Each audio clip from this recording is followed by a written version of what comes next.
Alors, la deuxième table ronde avec Vincent Cotin, pneumologue à Lyon, Maxime Sanson, interniste à Dijon, et Antoine Nel, mais qui est en distanciel pour faute de train, mais tu as le droit de t'exprimer en criant, Antoine.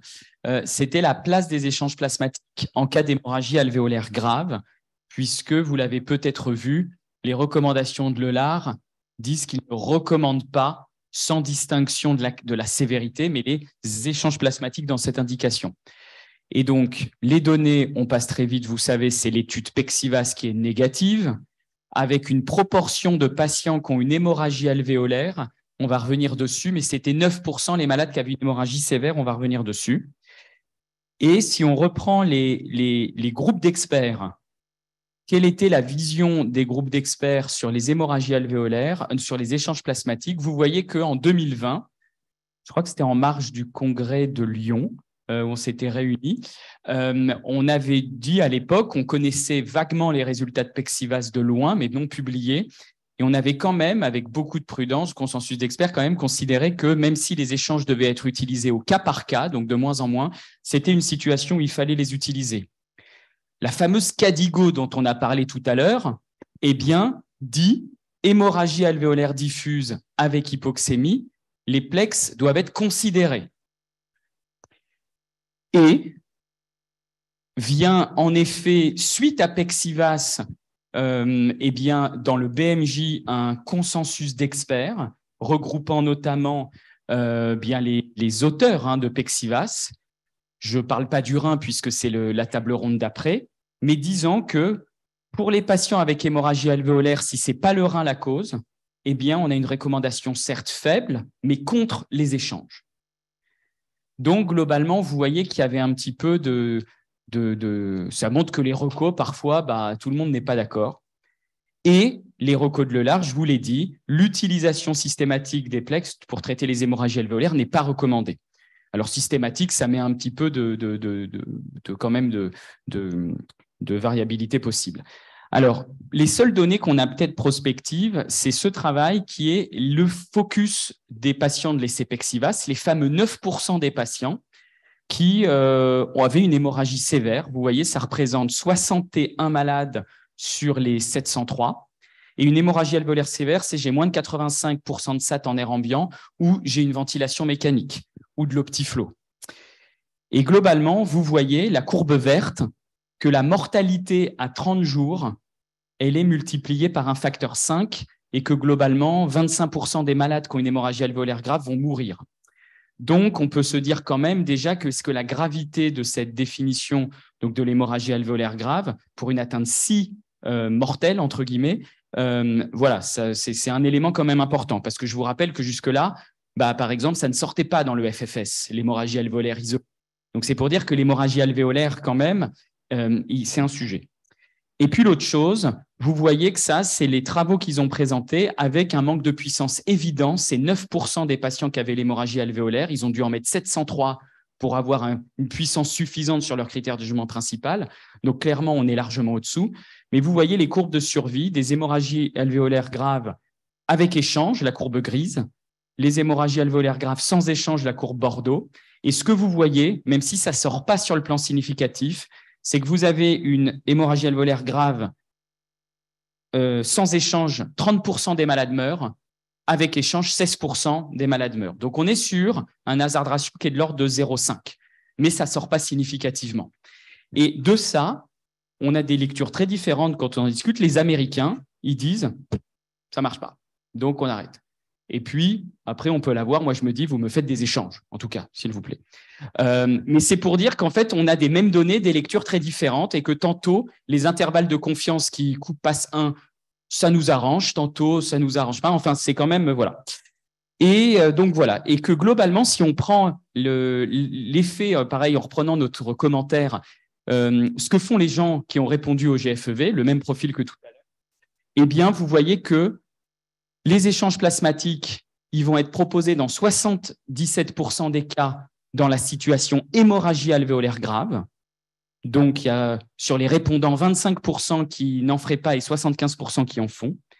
Et à la question, êtes-vous d'accord avec les recommandations de l'EULAR de ne pas utiliser les échanges plasmatiques? Bon, sur le plan dosimologique, C'est sûrement très mal posé comme question. Ça passerait pas, ça, à l'ECN, à l'EDN.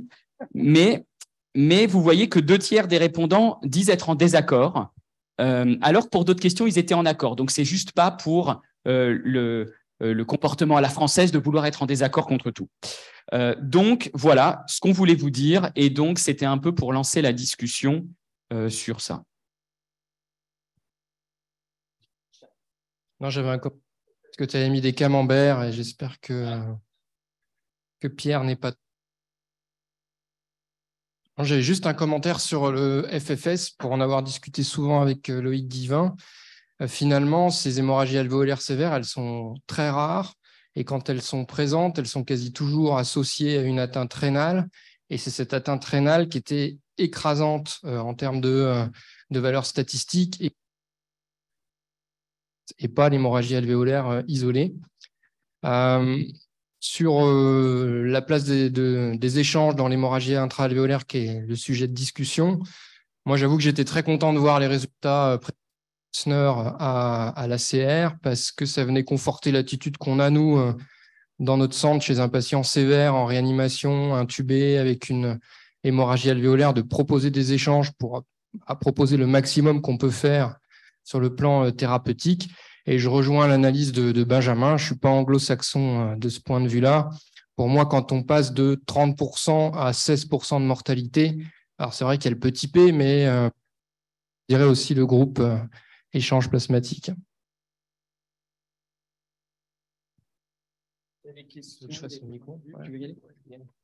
Je suis assez d'accord. Bon, je suis le pneumologue de service. Hein. On est assez peu nombreux aujourd'hui. Mais finalement, le pneumologue est assez peu sollicité en dehors de la réanimation ou de la néphrologie. C'est-à-dire que c'est vrai que ces hémorragies alvéolaires graves, c'est assez peu fréquent qu'elles soient complètement isolées. Et finalement, la question, est-ce que sur l'atteinte pulmonaire grave isolée, est-ce qu'on prend la décision de traiter? La question se pose assez rarement. Par facilité, moi, jusqu'à présent, je disais volontiers quand même que le niveau de preuve était très faible. Ça ajoutait un coût, ça ajoutait un risque infectieux, que c'était compliqué. Après, pour le pneumologue, c'est assez facile. C'est rarement nous qui les menons au quotidien, les échanges. Moi, je ne connaissais pas, je n'étais pas à l'ACR. Ceci dit, je reste un petit peu dubitatif par ces résultats. La courbe est très belle, mais je ne suis pas sûr qu'il faille regarder la courbe. Il y a quand même 4 décès de différence entre deux groupes, hein, c'est 4 ou 5 versus 9, et puis la même différence qui est retrouvée à 1 an par rapport à 3 mois. Donc, il y a des gens bien plus forts que moi en méthodologie, mais ça me semble quand même pouvoir facilement être expliqué par le hasard ou peut-être par des cofacteurs. Je ne suis pas encore complètement convaincu qu'il faille faire des échanges à toutes nos hémorragies alvéolaires graves. Alors, dans le sondage, il y avait 20%, 25% qui ne faisaient pas d'échange parmi vous. Après, ce qui est vrai que ce qui arrive, c'est que c'est rarement isolé, mais c'est pas rare qu'il y ait une hémorragie alvéolaire qui soit plus grave que le rein. C'est-à-dire que des malades qui ont l'atteinte rénale à 200 de créate, où on ne discuterait pas des échanges, et qui ont une hémorragie alvéolaire grave, ça se discute. Et donc, parfois, le poumon est quand même ce qui pose problème. Et même si l'objectif, c'est pas qu'ils se finissent tous sous dialyse, parfois, le poumon est un peu plus réfractaire. Enfin, ça, j'en sais rien. Mais peut-être que le rein, où au final, il y a toujours un organe de substitution. Hein. Il y a une chose, mais moi, j'étais pas à l'ACR, donc peut-être ça a été présenté. Il y a un argument qui est quand même souvent présenté, c'est qu'on va améliorer, enfin, on va résoudre un petit peu plus rapidement l'hémorragie alvéolaire. Est-ce qu'il y a des éléments dans cette analyse pour dire que c'était le cas? J'ai pas trouvé. Bon, ces données sont pas publiées, je les ai pas vues dans le papier initial. Est-ce que vous avez connaissance de ça? Parce que ça peut être un petit argument quand même si le patient sort plus vite de réanimation ou arrête plus rapidement sa ventilation mécanique, c'est un bénéfice, même si c'est pas la mortalité. Dans mon souvenir, non, elle n'a pas parlé de bénéfices sur le temps de ventilation. Elle n'a pas abordé la variable temps de ventilation mécanique et temps d'hospitalisation en réanimation. Je ne crois pas qu'elle l'a abordé. Et ceux qui sont décédés dans les groupes hémorragie alvéolaire grave, est-ce qu'on connaît les causes de décès? Comment? Ils sont décédés de l'hémorragie alvéolaire, enfin, en tout cas, de ce que l'on sait. Ça, elle ne le précise pas non plus, hein. C'est décès brut. Mais on n'a pas les détails. Ce qui est une variable robuste. Mais il faudra il y aura la publication qui va pas tarder, je pense. Mais dans la com orale qu'il y a eu à l'ACR, elle a pas.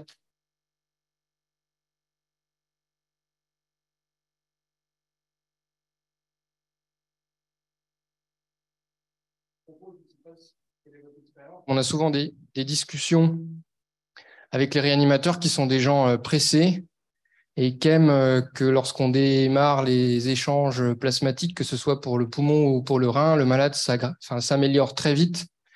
Et ils posent souvent, en tout cas les nôtres, la question de limiter la réanimation. Donc on a souvent des discussions, on leur demande du temps. Je ne sais pas si vous avez les mêmes relations. Nous, on a l'habitude de leur dire d'attendre au moins 15 jours pour le poumon et puis 1 mois pour le rein avant de conclure quoi que ce soit, ce qui, des fois, les embête.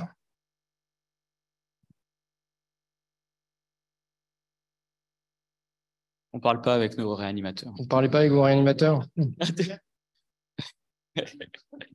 Antoine Nel, notre 4e larron, veut prendre la parole. Antoine? Oui, c'était. Allô, la régie? Oui, je ne sais pas si tu m'entendais. Allô? Vous m'entendez? Oui, c'est bon, t'écoute. Oui, c'est juste que ça tombait bien cette discussion parce qu'il s'avère que sur les derniers mois, alors que ça faisait un moment qu'on n'avait pas eu d'hémorragie alvéolaire, on en a eu 3, dont une sauvée par l'ECMO. Et les 3, c'était avec un rein normal. Enfin, normal ou sans créate. Et j'avoue qu'il y a quelques années, avec Mohamed, on aurait fait des échanges. Et là, on ne les a pas échangés, y compris celles qui avaient été sous ECMO, pour des questions aussi locales un peu compliquées de 2 sites, d'accès à l'AREA, etc. Je me dis quand même que le poumon d'une hémorragie alvéolaire, ce n'est pas tout à fait du SDRA qui va laisser de la fibrose, etc. Et quand même, ça finit par se tasser. L'autre élément, c'est ce que disait M. Guilvin ce matin, c'est la question des voies d'abord. Il y a un malade qui a déjà un cathé de dialyse. Ce n'est pas pareil que de mettre un cathé pour les échanges. Nous, on fait pas, enfin moins maintenant, mais on a fait pas mal d'échanges sur voie périphérique, notamment dans les PTT, etc. Et effectivement, c'est quand même pas pareil d'échanger un malade en périph et sur des cathés. Donc, pour les malades graves, je ne sais pas, dans l'étude de Fussner, dans la courbe que tu montres, à quel point c'est un peu stratifié avec la gravité rénale. Mais pour les formes pulmonaires, très pulmonaires et très peu rénales, même en dessous de 200 de créate que tu disais, moi, j'avoue que mettre un cathé de dialyse pour peut-être gagner quelques jours d'intubation d'un poumon qui va finir par redevenir perméable, je suis assez confortable. Enfin, j'ai plutôt basculé dans le camp de pas d'échange pour le poumon sévère isolé. Je suis pas sûr qu'il y ait besoin de cathé de dialyse pour faire des échanges dans la mesure où on les fait sur voie périphérique, non? Parce qu'ils ont tous une voie centrale en réa. C'est pas nécessaire, hein? Si? Mais sur voie périph, comment ça se fait qu'on arrive à avoir sur voie périph? Bah, ça dépend du matériel que tu as, soit si c'est de la centrifugation ou du machin. Donc, il te faut soit 2 voies périphériques de bon calibre avec les. Nous, c'est l'EFS qui fait ça en périphérique. Mais par exemple, en réa et je pense en néphro, leurs machines ne leur permettent pas de faire de l'échange sur voie périphérique. Et donc, si tu as un malade qui est en réa pneumo, par exemple, soit tu fais faire les échanges par l'EFS en périphérique, soit tu transfères le malade à l'endroit où tu fais les échanges sur KT et donc tu lui mets le KT pour ça. Donc, c'est des discussions comme ça, nous, qui fait ça, plus la littérature et la méta-analyse qui fait qu'on n'a pas fait d'échange. Mais je trouve que ça rajoute. C'est un élément de la discussion. Si de toute façon, il y a un KT et qu'il y a un enjeu rénal, ce n'est pas pareil que si tu mets un KT. C'est là-dessus que je voulais intervenir. Moi, je me suis occupé des échanges plasmatiques pendant très longtemps. On a fait un registre national. Et dans les premières années, elles sont un peu anciennes, on faisait les échanges plasmatiques uniquement dans des centres de transfusion ou dans des centres de l'assistance publique qui avaient la capacité de le faire. Et c'était toujours soit des machines de centrifugation, en règle générale, et c'était toujours fait sur voie périphérique. Et il y a encore 15 ans, c'était 90% des échanges plasmatiques effectués sur voie périphérique. Ensuite, la main a été prise pour des raisons d'organisation hospitalière par les services de réanimation, par les services de néphrologie, et donc on est passé à des voies centrales. Et les voies centrales ont augmenté le risque d'avoir un effet secondaire, notamment infectieux, pas seulement celui-là, mais ceux-là. Et ça, c'est parce que vous savez que les centres, les EFS, n'ont pas le droit de traiter des malades.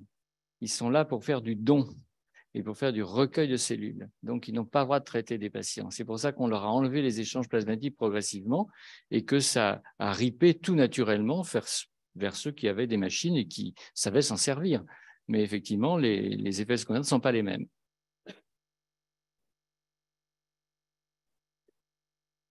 Mais non, on a eu ça à Nantes et j'ai l'impression que les seules rares complications d'échange qu'on a eues, ce n'est pas quand c'est le FS qui les faisait. On a eu des nécroses cutanées sur injection de calcium sur voie périphérique, des problèmes de gestion d'hypofibrillémie ou des sepsis multifocaux à staphylocoque. Et ce n'était pas avec des échanges en voie périphérique faits par l'EFS. Il y a une remarque dans le chat, enfin une question ou un commentaire dans le chat de Jean-Emmanuel Kahn. Si les échanges étaient réellement efficaces, n'aurions-nous pas attendu une efficacité immédiate avant 2 mois, c'est-à-dire une séparation immédiate des 2 courbes, plutôt qu'un décalage des courbes aussi tardif? En fait, il me semble que je ne suis pas sûr qu'on puisse dire que ce soit vraiment tardif, parce qu'il n'y a pas de différence de mortalité entre 3 mois et 1 an. Enfin, la différence, le delta est le même. J'ai l'impression que ceux qui meurent, ils meurent avant 3 mois. Après, je ne sais pas si c'est vraiment précoce ou pas, mais c'est dans les 3 premiers mois. Donc, finalement, Lola a peut-être raison de dire qu'il ne faut pas le faire en routine. Systématiquement.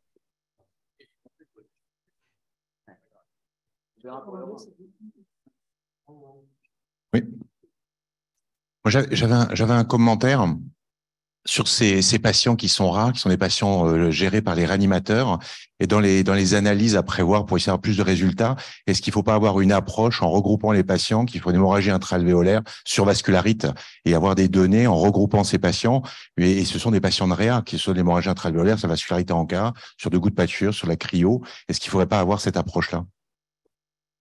Alors, juste pour répondre, c'est un travail qui vient d'être approuvé par le conseil scientifique, donc ça sera un mail du dimanche prochainement.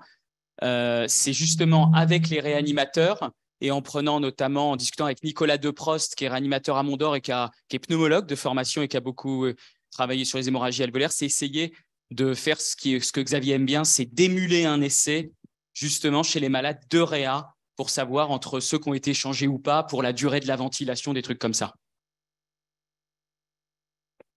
Avec le GIRMOP qui a été cité tout à l'heure, avec M. Cordier, on avait fait une étude sur les gouttes Pasteur, mais ça avait quand même été difficile d'aller retrouver ces patients de réanimation qui avaient des hémorragies alvéolaires. Bon, certes, ce n'est pas la même épidémiologie si on prend que le goutte Pasteur, mais ce n'est pas forcément très facile. Ils sont mieux organisés maintenant. Noémie, ici. Et est-ce qu'il faut évoquer le soluté de substitution ? Voilà, le plasma, le risque hémorragique ou pas, etc. Loïc, vous voulez... Dans les hémorragies alvéolaires, généralement, on échange avec du plasma. On n'échange pas avec de l'albumine, ça c'est clair. Hein, je crois que... 100%. Non, 100%, 100%. 100%. Pas de mi-chemin. Pas de moitié. Non. On y va, quoi. Vous avez compris, quand on pollue, hein, je veux dire aussi.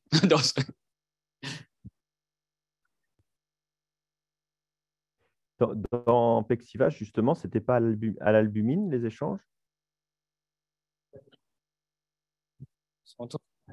C'est Antoine? Oui. On t'écoute. Non, je me demande si dans Pexivas, ce n'était pas des échanges à l'albumine. Je crois avoir vu passer un truc comme ça. Qui pour hémorragie alvéolaire. C'est Stan, là, non? Ouais. C'était tout ce qu'il conseillait dans Pexivas, c'est ça? C'était de faire du plasma si on biopsiait pour le rein, mais... Et c'est vrai que sur le papier qu'a présenté Fussner, on n'a pas d'informations sur le soluté de substitution parce que sur la durée de sevrage ventilatoire, c'est sûr que ça a peut-être un effet si on fait ça avec, vu les troubles de la coagulation, avec de l'albumine seule et pas des PFC. Dans ce qu'elle a présenté, les plaques de données, elles sont toutes là. Hein. Il y a les courbes et puis après, il y a les hasards de ratio population entière et selon les groupes. Et après, il n'y a plus rien. Elle n'a rien présenté d'autre.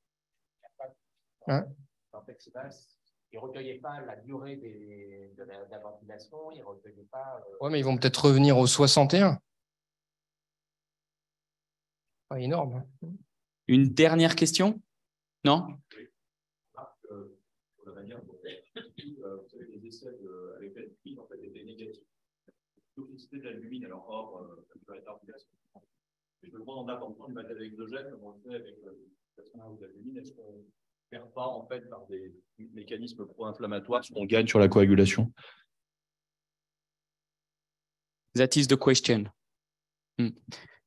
Donc, non, c'est vrai. Oui, bien sûr, mais on…